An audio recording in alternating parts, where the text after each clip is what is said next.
You're listening to What Do You Know on Newstalk KGVO, AM 1290 and 98.3 FM.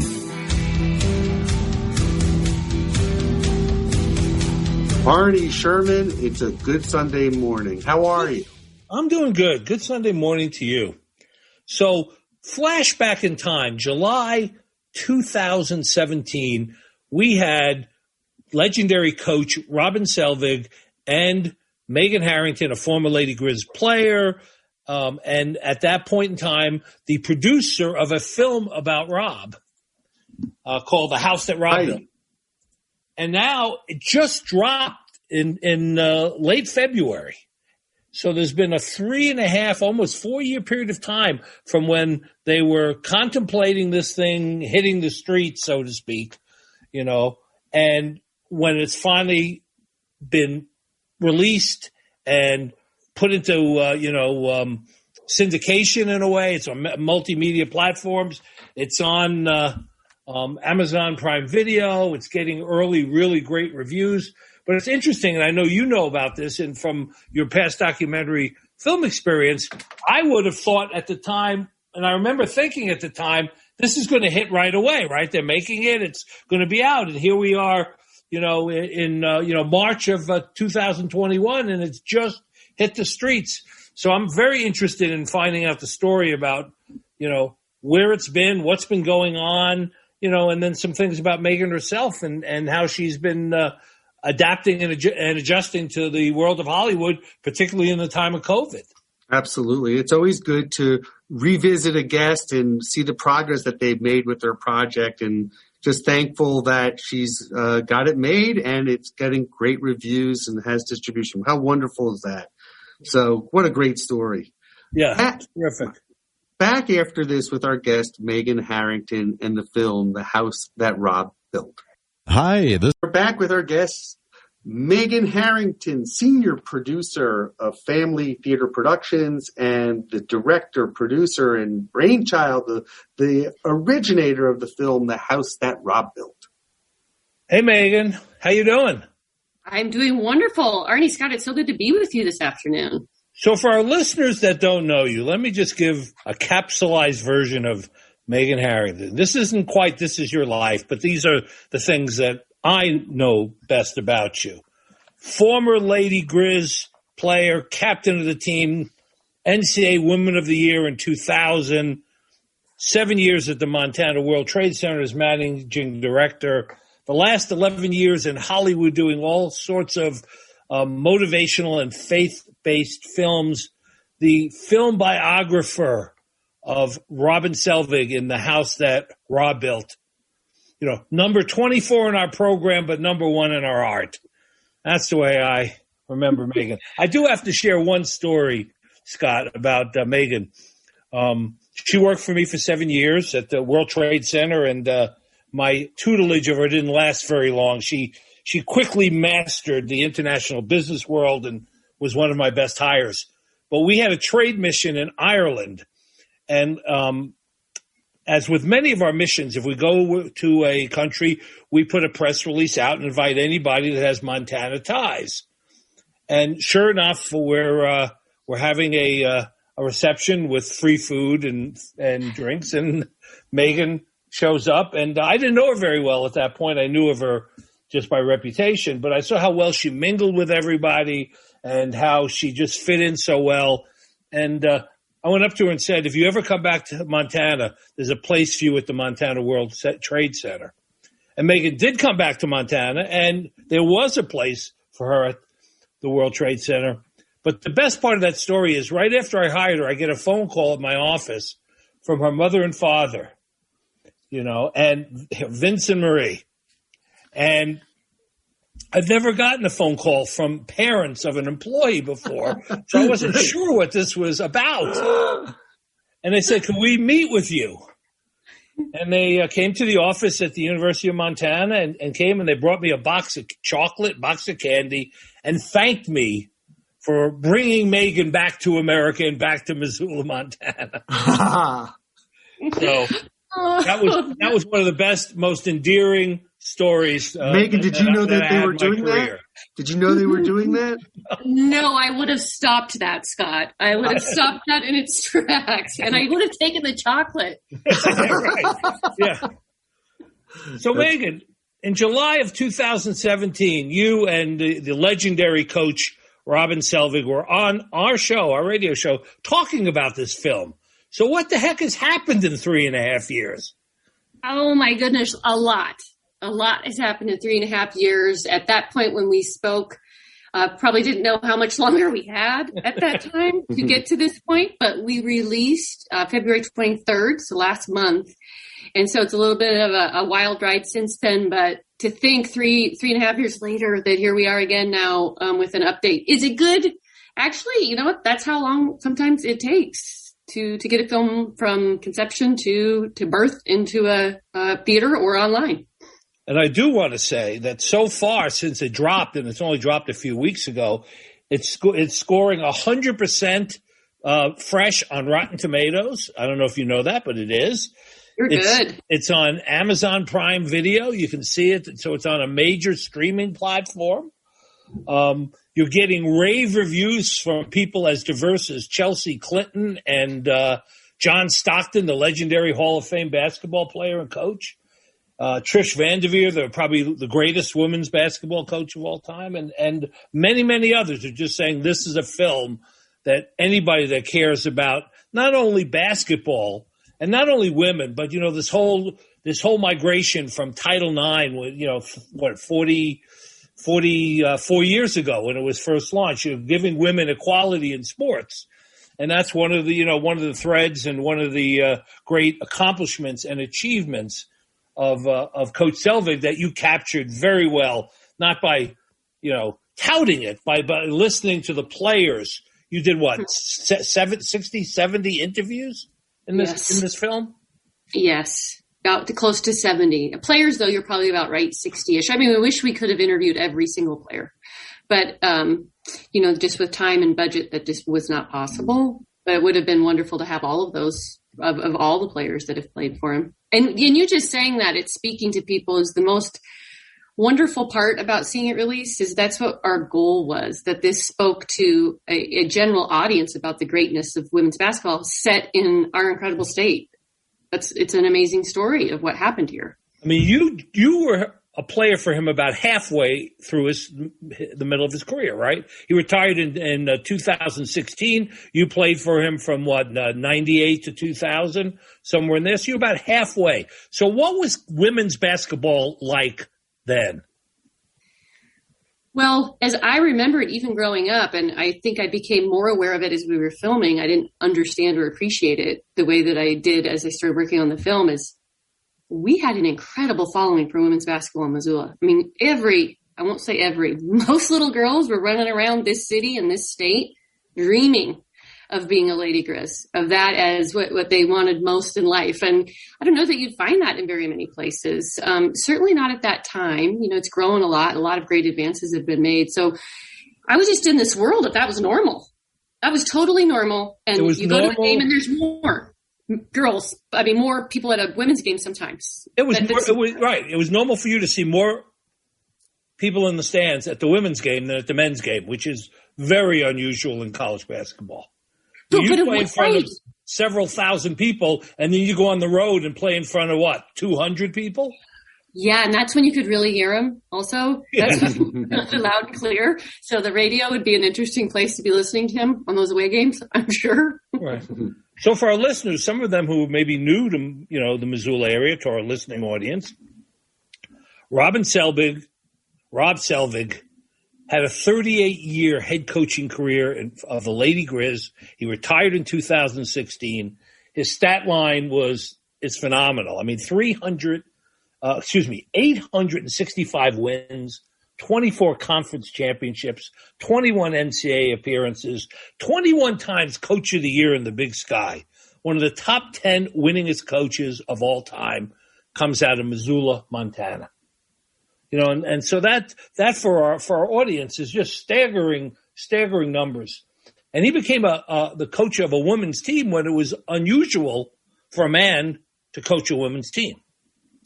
Well, and also just for him to take that job, he's coming out of, I mean, he had said, I wasn't sure of leaving my high school women's coaching job to go to college. If that frames it for anybody, that was risky because you didn't know where it was headed. His high school job was more secure. So he takes over. He played for the men's team and did not know at the time that there was a women's program. So yeah, this was a very much unknown program that he comes into and embraces it as his own. I mean, even today's world, which fast forward to 2021, you go to a major college basketball operation and you look at the men's operation and you look at the women's operation and they're not the same. I mean, I don't care where you go.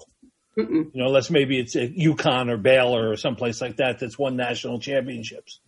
I mean, I remember seeing the locker rooms back in those days, you know, one set of barbells for women, you know, and a small little operation. And the men's side of it had this huge operation. I mean, you had, you know, to compete and play at the highest level with a disadvantage compared to men, even with Title IX initially. Yeah, and those initial trailblazers who were part of his first years, certainly his first team and beyond. I mean, what an example of playing for love of the game, of being given an opportunity when they didn't have one before and saying, I don't care what's in the weight room. I don't care what's in the locker room right now. I get a chance to play. Now, of course, things needed to be addressed and progress had to be made, but they're coming in, you know, think of the mindset of coming in. I get this chance to play. And then Rob, in his position, went on to say, okay, you know, they deserve this and they deserve this. And he did it in a way that really only Rob can do of collaborating and saying, okay, this has to be changed. We need to make these improvements because my girls deserve it. But these girls didn't even have a chance in college. They're getting this wonderful opportunity. So that, I just can't even imagine being in their shoes of that being overwhelming in and of itself, of this great opportunity. And then to have somebody who's fighting for you and making sure you get what you need. I mean, it's he was one of the early recruiters of Native American players. I mean, as Rob said many times, he didn't look at you as women or girls. He looked at you as athletes and kind of treated you as athletes. That was his way and approach. And Scott, that was a very sane way to deal with it, you know, during that long career. You couldn't be race conscious. You couldn't be gender conscious. You had to be focused on, you're an athlete. I'm trying to get the most out of you. Absolutely. You know, and that's conveyed in the film. Well, that's innovative too, right there. And 78 to come in with that mindset, to bring that to practice. You know, imagine the girls, him showing up with that mindset. What I mean, like, whoa, no one's really ever expected that of us. No one has really called us to that level. And you see a woman in the film, Linda Deaton, who was in his first team, saying that elevates you as a young woman and a player. That brought me to a new level because he believed in them. I mean, how many times has someone, even unconsciously, they didn't know it, said a word to us or gave us some sort of encouragement they didn't know you needed to hear, and what it did for your confidence and your ability to believe that what you thought wasn't possible was. And he did that with his team. Were you able to making the film, get to understand the psychology of Robin and as to why he approached it this way? Because it really was very much ahead of its time. And what in his psychology put him in a place to kind of treat you and the sport and the team the way he did? See, but Rob he's such a simple person. He grew up as... I'm going to tell him that. Yeah, you tell him. No, he's very common. He's just very common. No, he grew up as one of 8 children. So he had sisters. I mean, his mother was incredible and an athlete, I think, in and of herself. So it wasn't came in, and he said this over and over. It's just, he didn't come in, I'm going to do all these things. It's just how he was. Well, I expect you to play, and I know you're capable of being able to do that, so I'm going to expect it from you.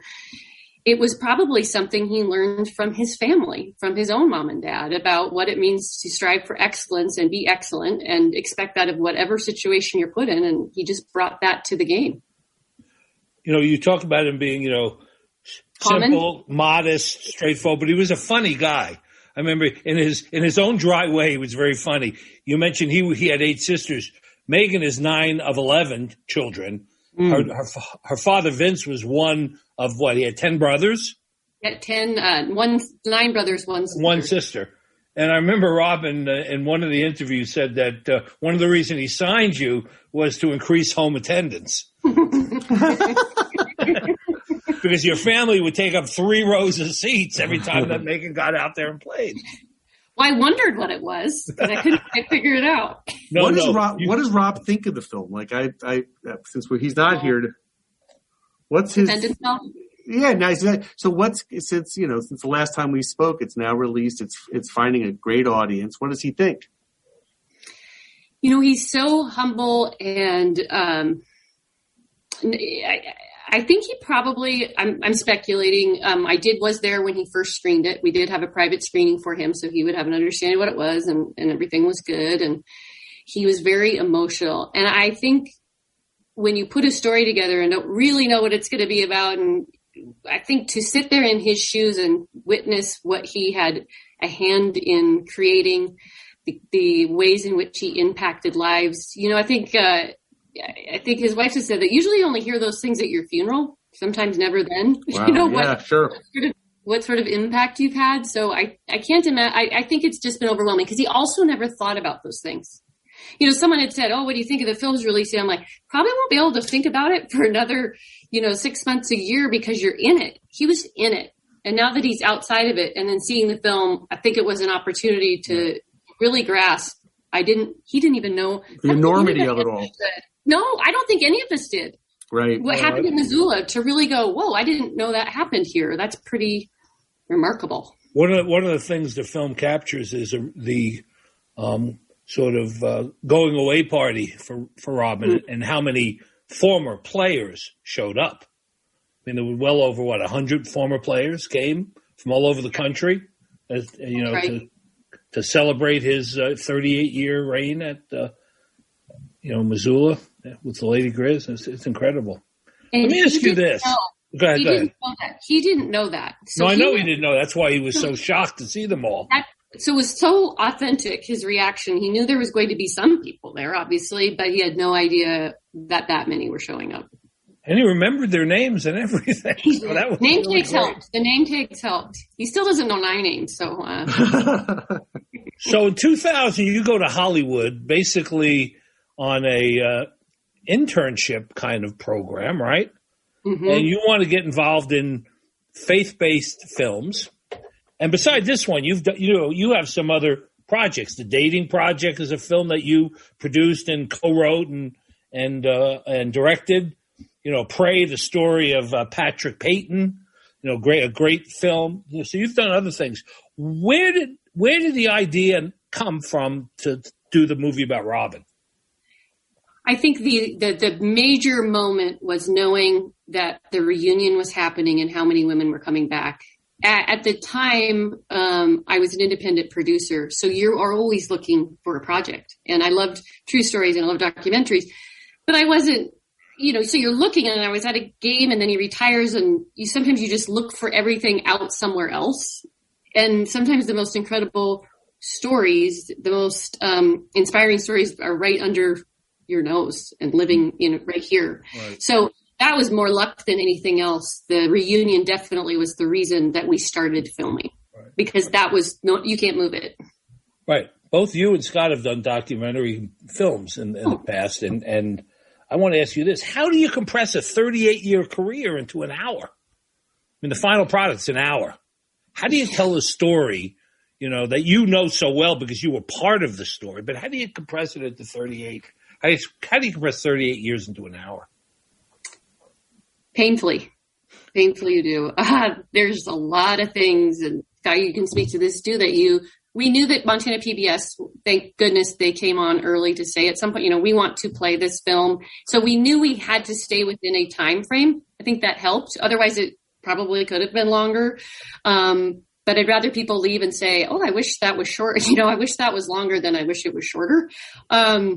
So they were invaluable, Montana PBS, but they're just tough choices, tough story choices, things that you really want in there, but you don't have time. So you have to make difficult decisions. And we also knew John Cipity, the co-director, and John Lewis Kaela, the editor, which are wonderful guys that have no relation to the story at all. They're in Syracuse. And they became very big Lady Grizz fans of talking through, well, what's inside baseball and what won't a general audience get, and what things, like what choices do you need to make, and keeping each other honest about that, and making sure that our rough cut was not 5 hours long, because we have done that before. To go to 5 is say, okay, this first one has to be under 2 hours, and we have to get it there to begin with. So it's just difficult. And how was it financed? Well, initially it was financed through a fiscal sponsor. It had 2 fiscal sponsors, and one was the Big Sky Film Institute. Foundation was as well. So donations, tax-deductible donations. And then Family Theater, where I work now, they came on board to put the finishing funds in. So they were instrumental. And Scott, you probably know this too. I mean, it's hard moving it along, section by section. When we were able to get that financing for the big chunk that said we can go back and film and we can finish editing, we all could focus. And that's why the film's finished. We could focus on it and get it done and had the resources to do that. It's a labor of love. I would agree with you. I think moving things along, there are times where it could be valleys. You're like, oh, well, we're not doing anything on it right now. But then it picks up and then you're like, I could see the finish line. So when did that happen? What year was that? You described it so well with the valleys that you're looking up and going, how are we going to get over that hill? Like, how are we going to get there? That was the December of 2018 is when that valley looked like it was going to be something we could get out of and climb up to and get to the finish line. That's when Family Theater asked me to pitch the project, and they put in the resources. And 2019 is when we did the final filming. And then finished editing, and 2020 it played at the Big Sky Film Festival. So tell us a little about Family Theater Productions. They have an interesting story. They do. So Family Theater is in the heart of Hollywood. It's been there since 1947. It was founded by Father Patrick Peyton, who coined the phrase, the family that prays together stays together. And his big mission was family prayer, but within that, he wanted to positively impact media. So he worked with Jimmy Stewart. He worked with Lucille Ball, Cary Grant, all the big stars of the day. Frank Sinatra. Oh, just literally anybody, almost anybody you could think of from that era would be part of his productions. And they were done very well, and they were really family oriented. And obviously in some cases they were faith oriented, but he really believed in positive messaging in media. And the goal with Family Theater is to inspire, educate, and entertain, and to allow families to come together to watch film and media, whether that's digital or whether it's documentary or feature. I watched part of the Pray, the story of Patrick Peyton. Oh. Scott, he does a audience. I don't even know what you would call it, but he was speaking in San Francisco, and he had 500,000 people there. Oh my God! In San Francisco. Where did he has that many people? Where in the Christie Field at Golden Gate Park? Golden Gate Park. 500,000 people came to listen to him give his. That's amazing. Give his sermon. It was a sermon. Mm-hmm. The rosary. He was known for the rosary prayers. It was very charismatic and had that Irish accent that just, Megan loves. It's true. I lived there. You know it. That she's a sucker for that Irish accent. And so that's an interesting. That is certainly an interesting documentary, an interesting film.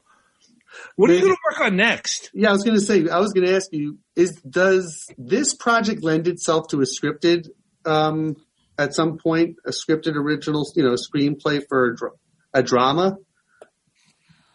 Okay, that's a great question, and I have thought about that a lot and many times. I personally do. I mean, I don't think it could be his whole 38 years of him as a coach, but I think right. there's a title line to maybe Oregon State and 4,000 people. I do, and I think that's the beauty of documentaries in some capacity, is based off audience engagement, awareness, reception to a topic. It validates, okay, there's an audience here. There's an interest. There may be something more, and so I personally do think that there is more to this story that could be developed. Yeah, because it seems so inspirational just knowing it the way we've talked about it over the last couple of years. It's just, especially a time like now when you've got this whole kind of confluence, I guess, of like the Me Too movement, gender, neutrality, I guess. I don't know what the word is, but we're living in a world where people identify by a variety of different ways. And here comes this amazing guy at an amazing time with a group of people who clearly in and of themselves were great athletes and believed.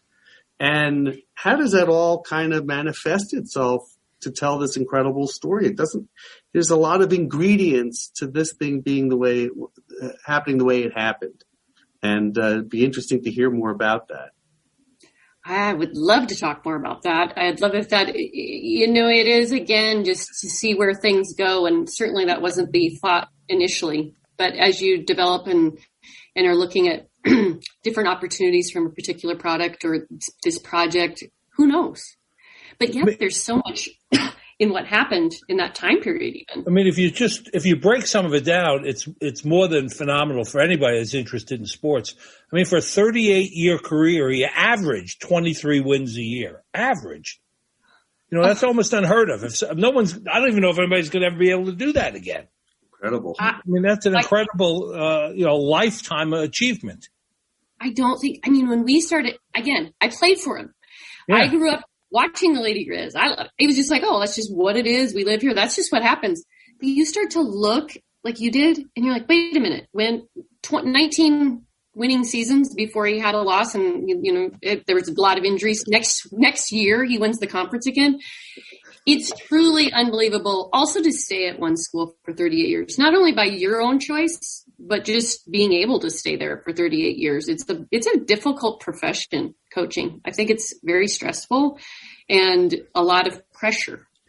Were there any relationships that Robin had with certain players over the years that stand out to you as kind of just coming from two different worlds and kind of meeting in the middle and creating something greater, or, conflict, but that, because those are the things that I think a scripted piece could really tease out in a way.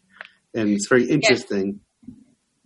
I think the first thing that comes to mind is the Native American aspect. But Scott, nobody, I didn't go, oh, this big thing's happening. It's sometimes when you look back and you go, whoa, that was happening. When you're in the middle of it, you don't see how the significance is from a historical perspective.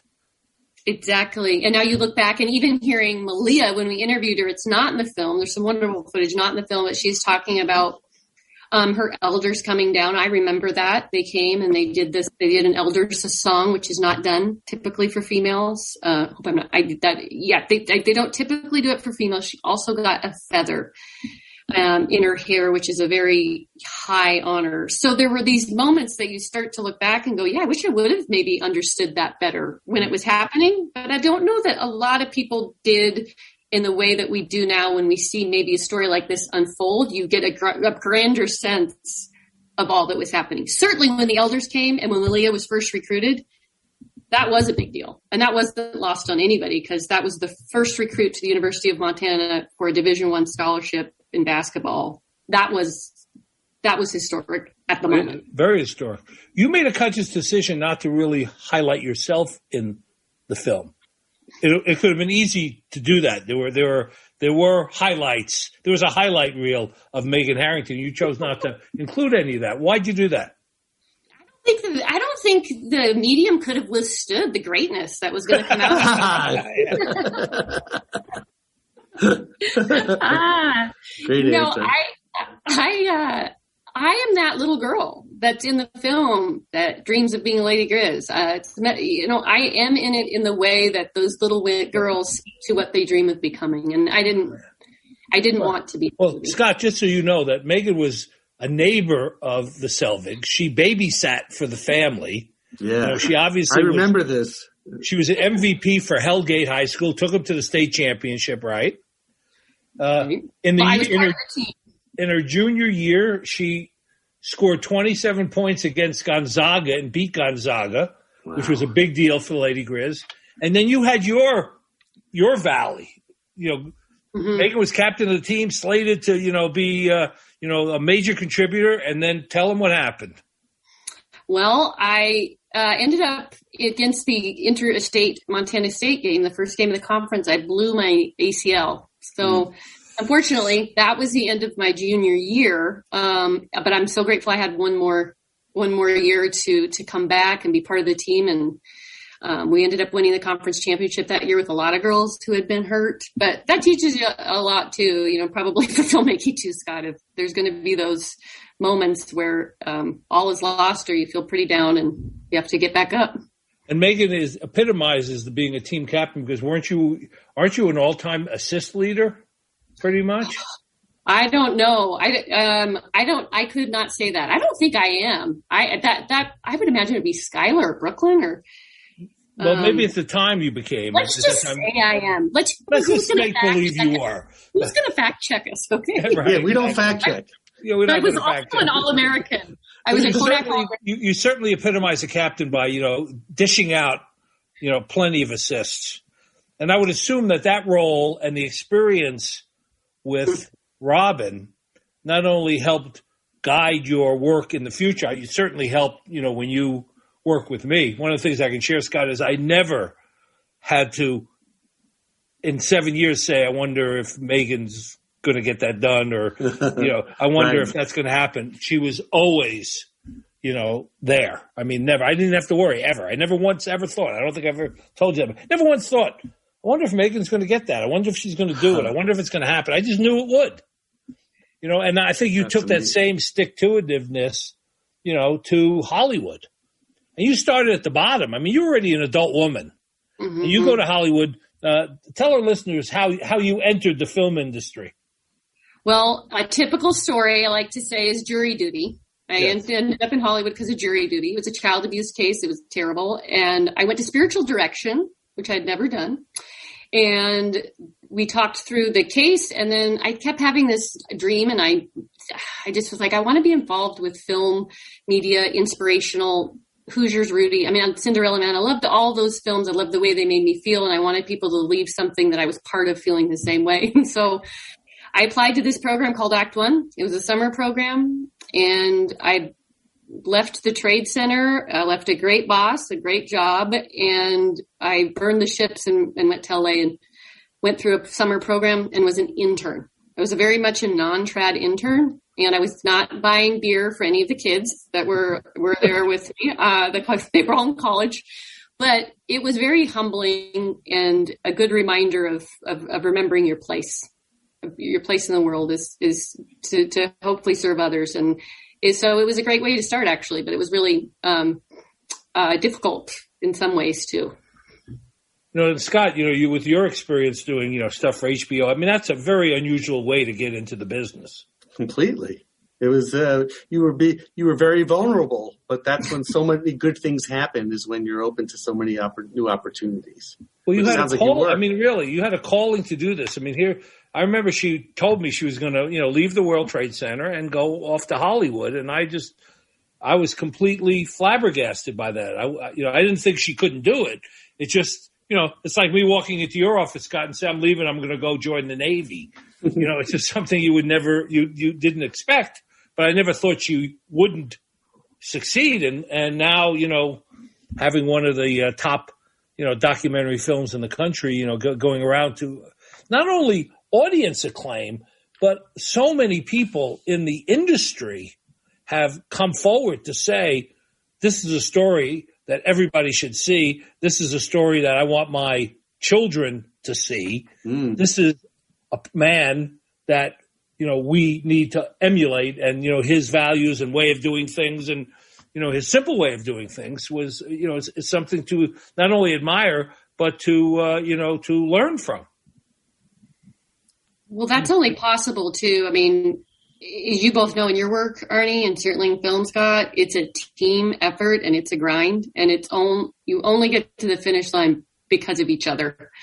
And because everybody believes in the same thing, and no one person, I'm talking with you, but anybody could that worked on this sit here and have a wonderful conversation with you, because everybody was valuable in getting it to the finish line. but you get extra points for it being your inspiration, right? I mean, it was, if you weren't here, it wouldn't have got done. It wouldn't have started. It wouldn't have come out of the gate. Yes. Okay. Megan, do you retain any ownership of the story or the rights, or is that all Family Theater Productions? They are the owner of the rights of the film. That there is a situation since we brought it and it was outside that I'm still part of it in some way of ownership. A very small part, I mean, nothing small, but they're major owners of it.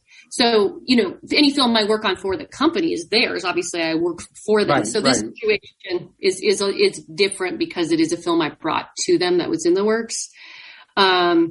And I'm attached to anything that maybe developed from it, which is great. Were there plans at all to maybe do some other media platforms like a book or some other a teaching kind of curriculum with it? I mean, there's so many offshoots of this that I could think of. Are you guys contemplating that? Yes, actually, you're very familiar with this. We are talking with the Big Sky Film Institute about a curriculum for schools. I would probably be focusing Montana. They do a lot of wonderful work, the Institute there. We will do with the community screening program, where if you want to bring the film to your theater or your school, just a general discussion guide that would accompany what you license for the film for questions that you could use, in a group setting.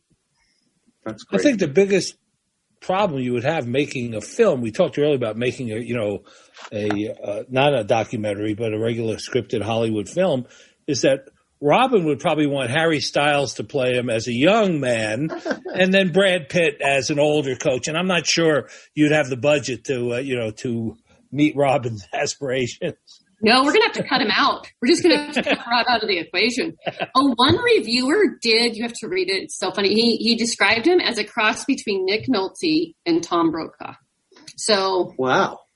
Yeah. Well, I can see that, Tom Brokaw later. Yeah, I could see a little bit of that. I could too.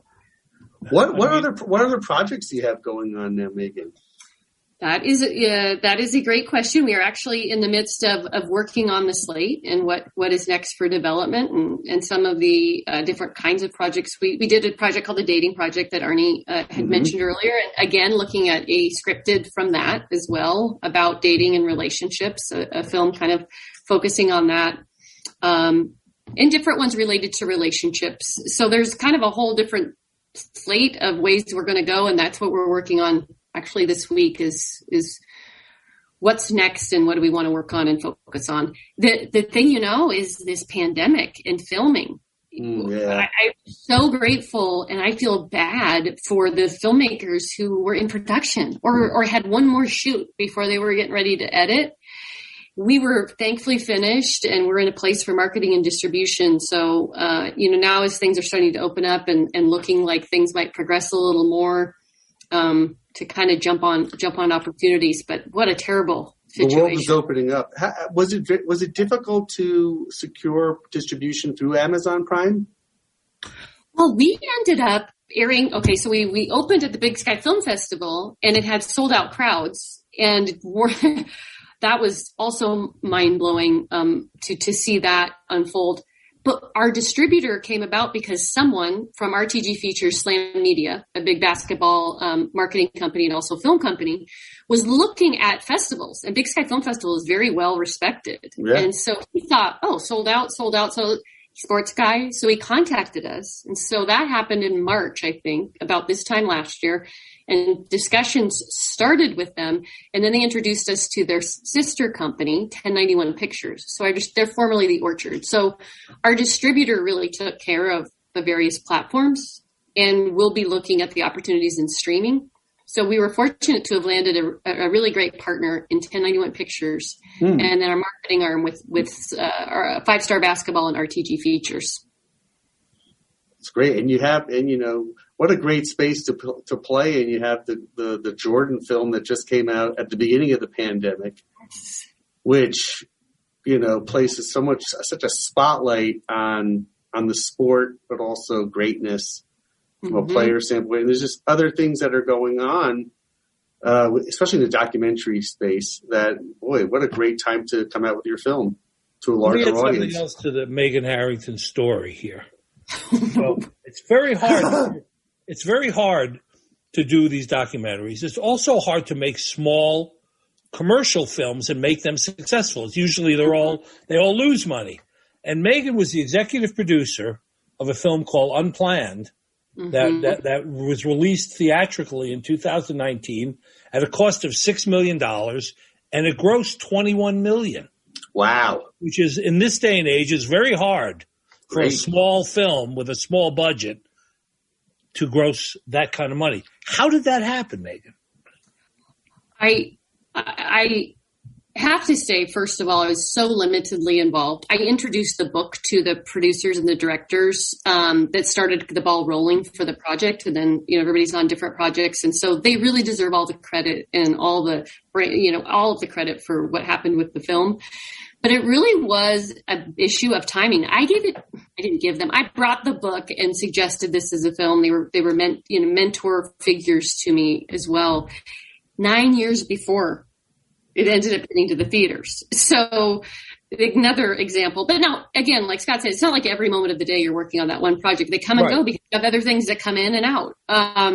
So how long it takes is not a joke in a lot of cases, but I think it was a situation of timing too. The world that movie is obviously about the Planned Parenthood director who left the organization. There was a lot of legislation that happened shortly before. So it was this firestorm of just the perfect moment for that film to release that I don't know if you could even plan something like that. Sometimes it's, that's the grace of God that it lines up the way it does because it found an audience. It did. It found a big audience. Huge. So what has been the hardest part of the filmmaking process for you? Of all the things you have to be involved in as a writer, as a director, as a producer, what's the hardest thing for you to deal with? It's all difficult and each stage is difficult.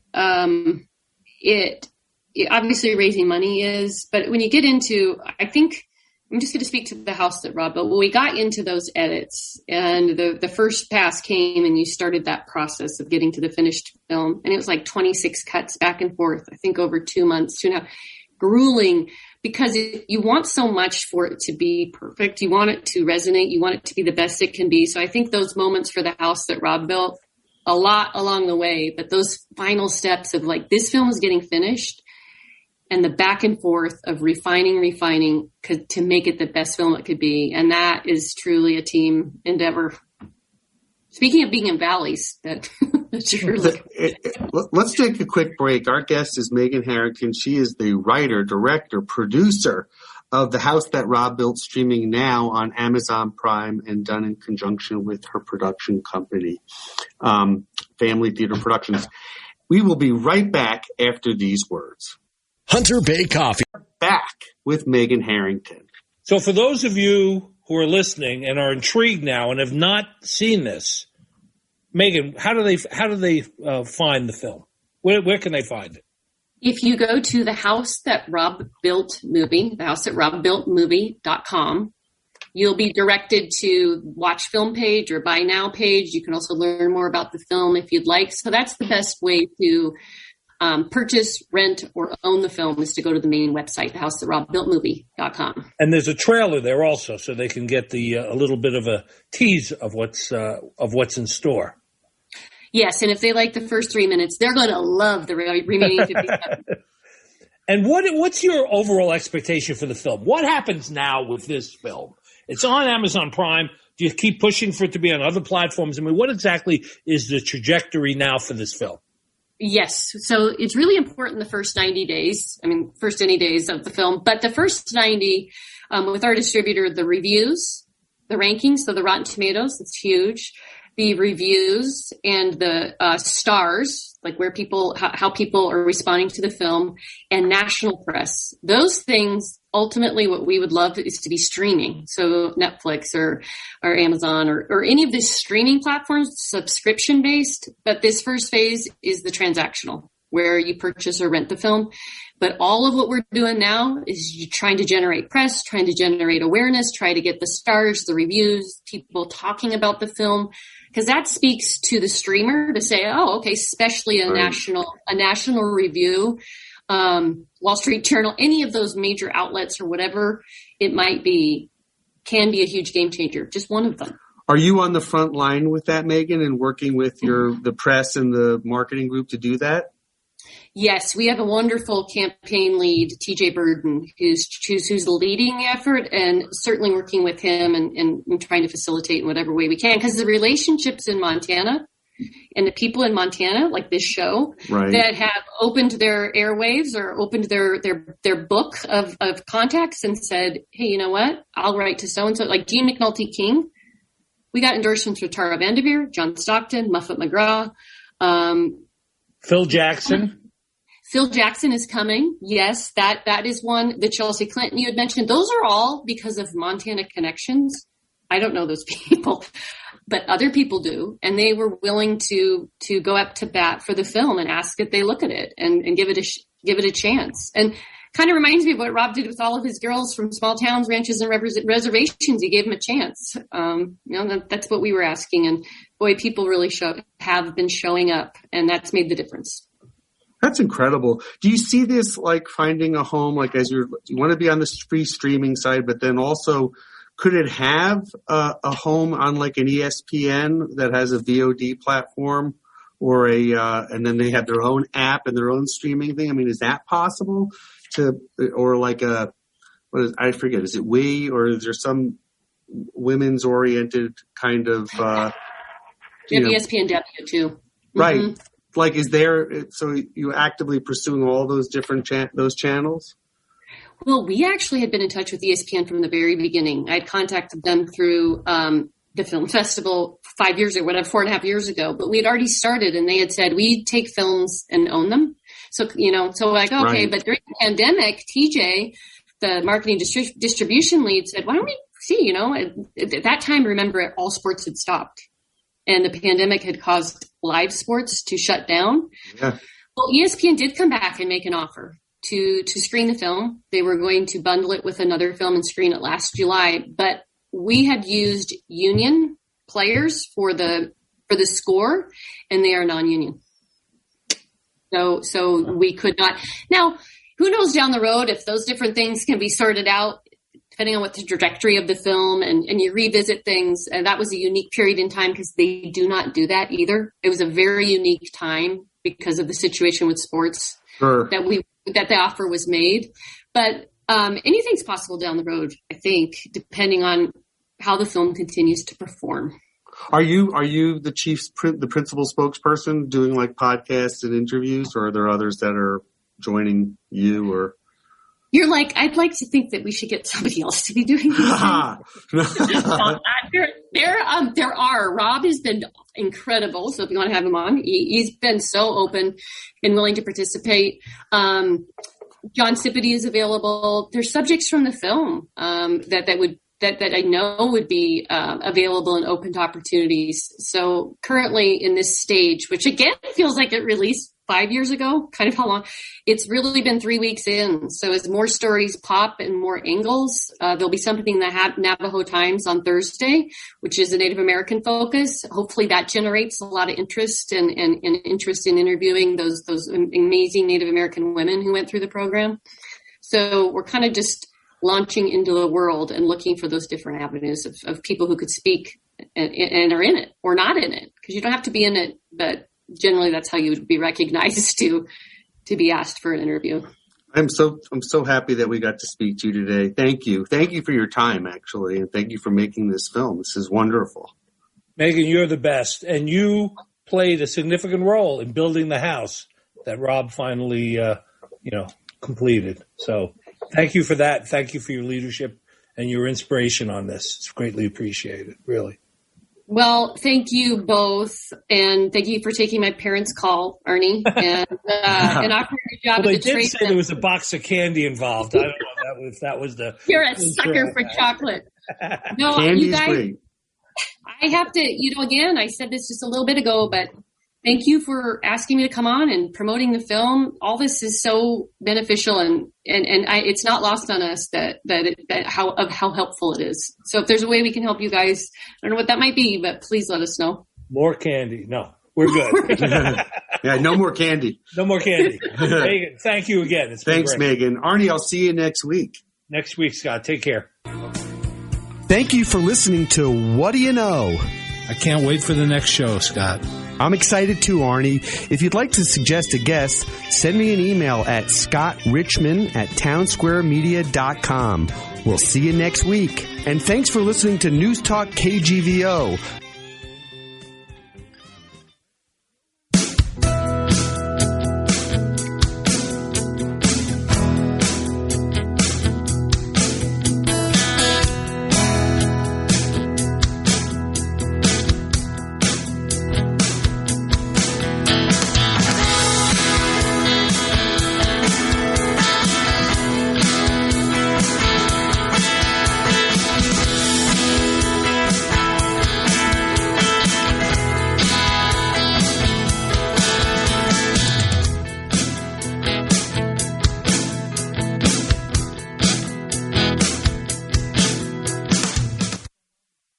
Montana